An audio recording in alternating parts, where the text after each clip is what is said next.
Devon Dudley and Jim Ross. Devon Dudley recently alleged that past racist experiences while working with the WWE were with Jim Ross. Dudley, who retired earlier this month at TNA Bound for Glory 2025, has often told an anecdote about experiences with racism in wrestling, describing when a higher-up in WWE said to him he didn't like him because of the colour of his skin. Now, the Team 3D member most recently told the story in an interview with videogamer.com. Here's the quote. I dealt with that certain higher-up that told me to my face they didn't like me because of the colour of my skin, and they work for other organisations now. And this person knows who he is. I have no respect for that person. I don't really care for him. Now that he's not in the position that he once was, I just don't really care for him. I think this is... Anyway, there's another quote where basically it got out that it was Jim Ross. I come out and say 10-gallon hat? Yes. Did Maven let the cat out the bag? Yes. Was it JR? Yes. I did have a problem with JR back then. And I didn't know why. You know, I'm not angry at the man today. You know, I know the man is going through some health problems, some health issues, you know, and just to show you where I am and the place that I'm in, you know, I pray to God, you know, can heal his body, you know, but was I disappointed with that man when he said the things he said to me back then? Yes, I was. Now, he can sit there and deny it all he wants. But again, Bubba was there, and Bubba said that he remembers the incident on my podcast. Paul Heyman was there, Spike Dudley was there, and Tommy Dreamer was there. So you got all these other people that were there who aren't black, by the way. But he didn't actually give the line of what he said. But I mean, is this in keeping with Jim Ross? Well, I'm not saying that I'm not believing Devon, but with all those people there, have they commented on it? Did they hear it too? Yeah, I believe Bubba has said, yes, this absolutely happened. Bubba has, but has anybody else said anything about it? As of recent, well, he names Spike, he names Paul Heyman, and Tommy Dreamer as well. I don't know if they've come out and confirmed that interaction as well, but you've got Devon and you've got Bubba Ray Dudley, and I doubt either of them would just make that up to make Jim look bad. Mm-hmm. Well, I'm not saying one way or the other, but I've been around Jim Ross a lot, and I've never heard him say anything racial in a derogatory manner. I've never heard him say that at all. Now, Bill Watts, that's another story. But Jim, and I'm not defending him, but I've never found him to be the least bit.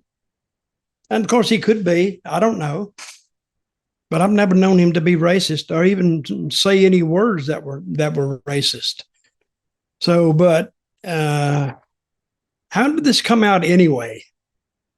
I think Devon was doing an interview with Maven Huffman, and I think that came up. And I think it's also an anecdote that Devon Dudley has made over the years, but declined to name the person.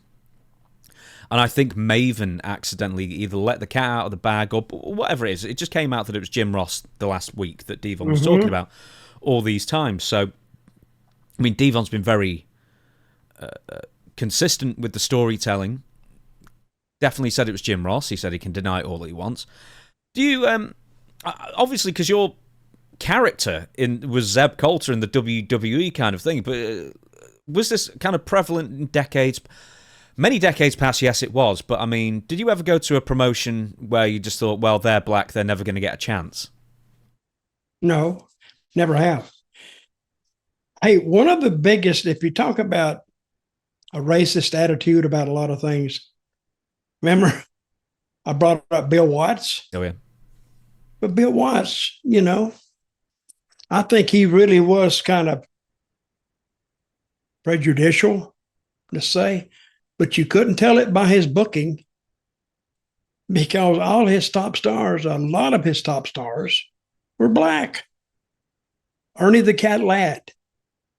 He separated his personal feelings from his business feelings. And the part of the U.S. he was in was Louisiana, Mississippi, which those are heavily black areas. So he would highlight more than one. He would highlight A black superstar, like Junkyard Dog, Ernie Ladd, and the list goes on. But they were his big stars. He made them a lot of money, and of course, at the end, of course, the WWF or Vince McMahon ended up getting them, but they drew a ton of money. And I've told this story before. I went into Mid-South, of course, with a bullwhip. So what does a bullwhip remind you of? Oh, yeah. Let's just go back to slavery days. Oh, and I've told that story before when I went out in that crowd and it was like 80% black.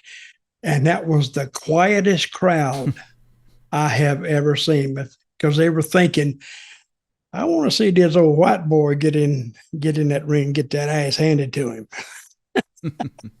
And of course, I knew what they were thinking. And so at the end, purposely, I was going to who was it? I can't remember. No, we can never remember. Was it the Snowman or Savannah Jack or someone else like that? He's that Brickhouse Brown. Brickhouse Brown. That's who it was. Hey, I'm proud of myself for even thinking of that name.